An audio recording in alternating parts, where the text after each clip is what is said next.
Are you ready to fund development for Terra Luna Classic? The Terra Rebels just released their first major funding proposal for the Terra Luna Classic ecosystem. Let's dive into what this has in store for us. If you go on Terra Station or Rebel Station, you might notice right off the bat that 96% of votes are already going for yes for this proposal. Now, I don't think you should be concerned about this, whether you support this proposal or you don't support this proposal. There's less than 12% of the total vote that's actually gone through so far.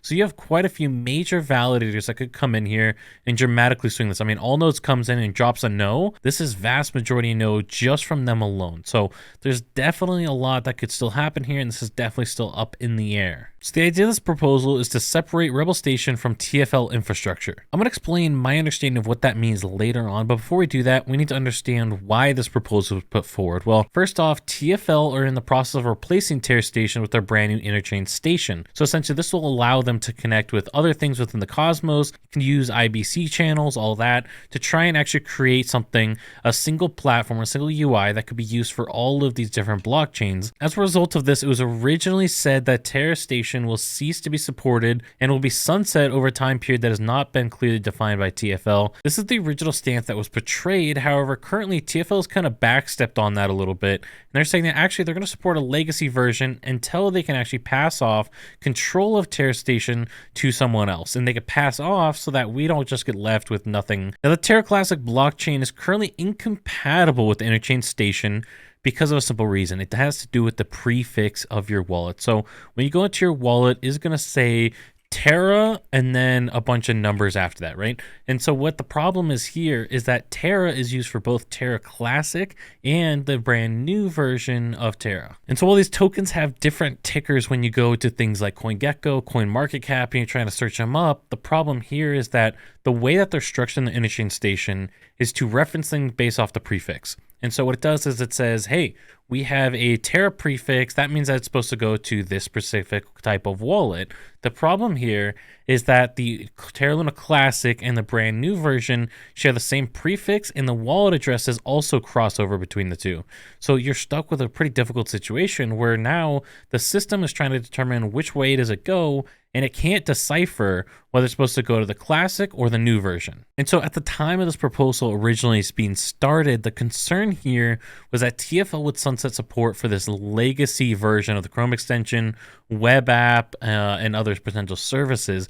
And so the idea is that we need to make sure that we maintain a minimal viable access through Rebel Station. And to make that happen, there's a couple of technical features that we're going to get into right now. So Rebel Station itself is mainly open source. You can go ahead and copy paste this, and we've seen this happen on Twitter quite a few times. Here's a great example. LUNC ended up making kind of this meme tweet showing that he made LUNC Station, basically copied it, made a color scheme thing, add the name LUNC Station in the top corner, and this is basically a copy of Terra Station. And so the joke here is that it's open source. You can just simply copy paste this. Why would we need to pay for that process? Well, in reality, the front end is open source. So all the way that the website is set up essentially is open source.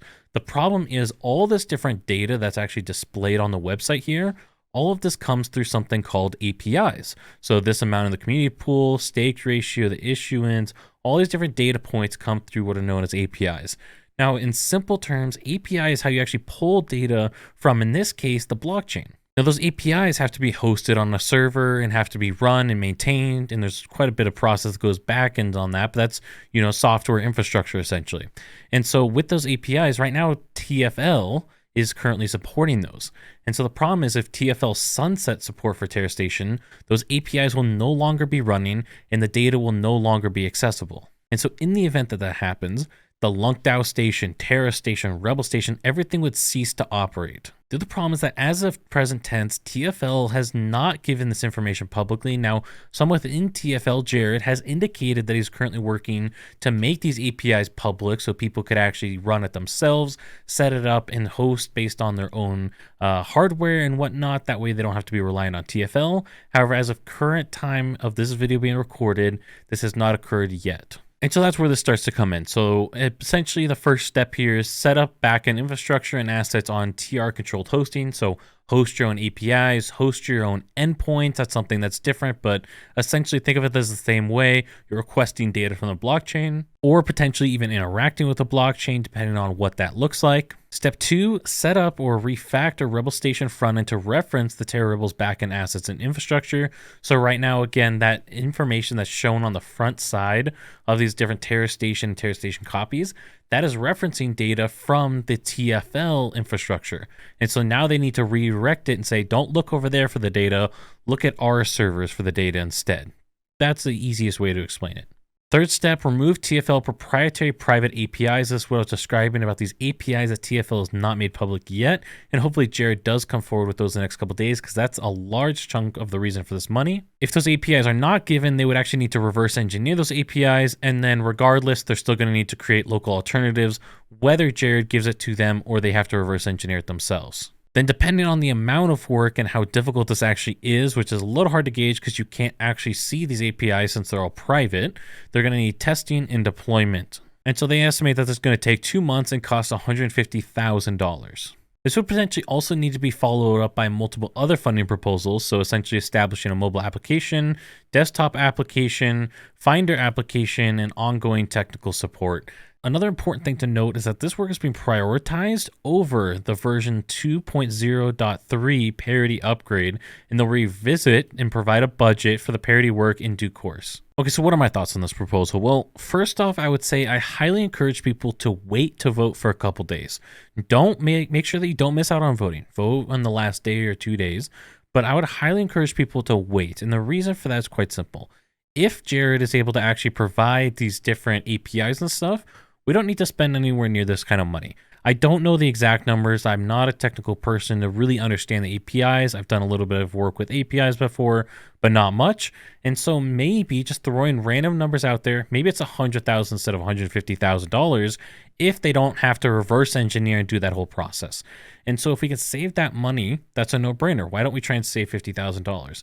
That's why I would say, hey, let's wait off. If Jared isn't able to provide the APIs in the next couple of days, then we should probably go ahead and fund this proposal to make sure that we can start work on the backend APIs, again, the reverse engineer process, all of that. But if Jared is able to provide it, then maybe it's best to say, hey, no, come back with a new one of $100,000 instead, or whatever the number might be, that then is going to be the cost of going from there. So all the other steps of the reverse engineering, come back with a cost for that. So something that people miss is that regardless of whether TFL provides the API information or not, we still have quite a bit of work to do. TFL has stated that they are removing the proprietary information that's within these API files. And so we don't know, what does that mean? Is that going to remove functionality? Is that going to break it? Are they going to give us a half working thing? Is only some things going to work? Like, we don't know what this is going to look like at the end of the day. And so regardless, let's say it works 100% perfectly. Great. Now we have to run those on a server. So we got to set up servers to run that.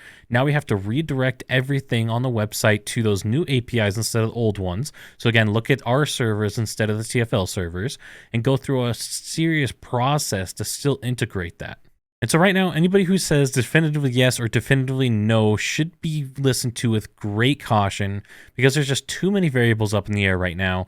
We really should give TFL a couple days to come out and make these APIs public. If they can't provide it within that time, I think that we need to go ahead and fund this proposal. Now, Jared, to be fair, does seem to be working with the community. It does seem like he legitimately wants to help us move forward. So I am hoping that he can provide this in a working fashion and not give us something that's half working. But again, there's just so many unknowns right now. We don't know what it's going to look like or what kind of functionality we'll still have. And so this is potentially a very viable proposal. Or, as I mentioned, maybe they need to come back with one that doesn't include the cost for reverse engineering and all of that. That would be a pretty intensive process that could save us some money. So at the end of the day, be sure that you guys subscribe so you can be notified when they give us that updates and when we need to make a decision here. I'll be sure to put out another video with what I plan on doing at that time. Be sure to check out this video up here and help support me, and I will catch you all in the next one.